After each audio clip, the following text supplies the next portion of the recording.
کا چاند نظر آئے گا، پتہ بھی نہیں چلے گا، کچھ دنوں کے بعد پتہ چلے گا کہ عید بڑی قریب آ گئی ہے۔ سال کے 360 یا 65 دنوں میں سے چند دن 29 ہوں گے یا 30 ہوں گے، اور تمہارا رب تم سے یہ چاہتا ہے کہ تم میری رضا کے لیے روزے رکھو۔ اور اللہ نے پھر اور پیغام محبت کیا دیا، اگر تم میں سے کوئی بیمار ہے، کوئی مسئلہ نہیں، تم سفر پہ جا رہے ہو، کوئی مسئلہ نہیں، تم اپنی بیماری کے دن گزار لو۔ اگر بیماری کی وجہ سے روزہ نہیں رکھ سکتے، میں رب تم پہ روزے کو لازم نہیں کرتا۔ سفر ہے، مشقت والا ہے، رکھ لو تو بڑی اچھی بات ہے۔ اپنی گاڑی پہ جا رہے ہو، جہاز پہ جا رہے ہو، اگر رکھ لو گے تو اللہ اور راضی ہو جائے گا۔ لیکن جہاز میں بھی سفر کرو، اپنی بہترین سہولیات والی گاڑی کے اندر بھی سفر کرو، پھر بھی اللہ تمہیں سہولت دیتا ہے کہ تمہیں لگتا ہے کہ میٹنگ کے اندر پریشانی ہوگی،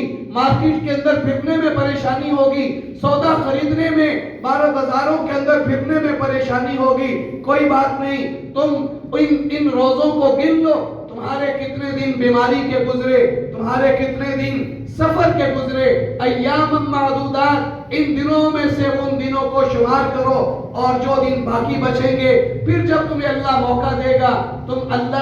تم اس روزوں کی قضا کر لینا۔ یوں اللہ نے بڑی محبت سے ہم سے روزے مانگے ہیں، اگر پھر بھی اتنی محبت کرنے والے رب کو ہم راضی نہ کر پائے، اتنی محبت کرنے والے رب کے ان روزوں کا پیغام ہم روزوں کے ساتھ نہ دے سکے، معمولی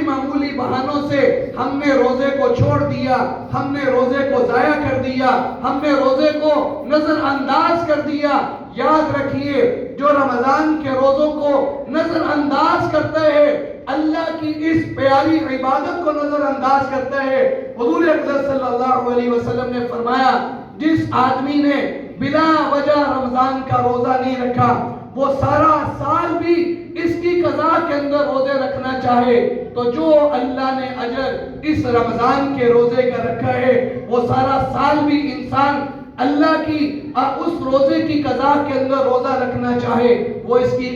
ایک روزے کے اجر کو نہیں پا سکتا۔ یوں اللہ نے محبت سے مجھے سمجھایا، آپ کو سمجھایا، آمنو کہہ کر براہ راست آپ سے خطاب کیا کہ اے میرے عاشقوں، تم یہ چاہتے ہو کہ تم اللہ کے محبوب بن جاؤ، جب تم روزہ رکھو گے اس کا نتیجہ کیا نکلے گا کہ میں تمہارا محبوب بن جاؤں گا، تقوی کی زندگی تم اختیار کر لو، اللہ کے انعامات کے مالک تم بن جاؤ گے۔ اللہ تعالی ہم سب کو سمجھنے، عمل کرنے کی توفیق نصیب فرمائے۔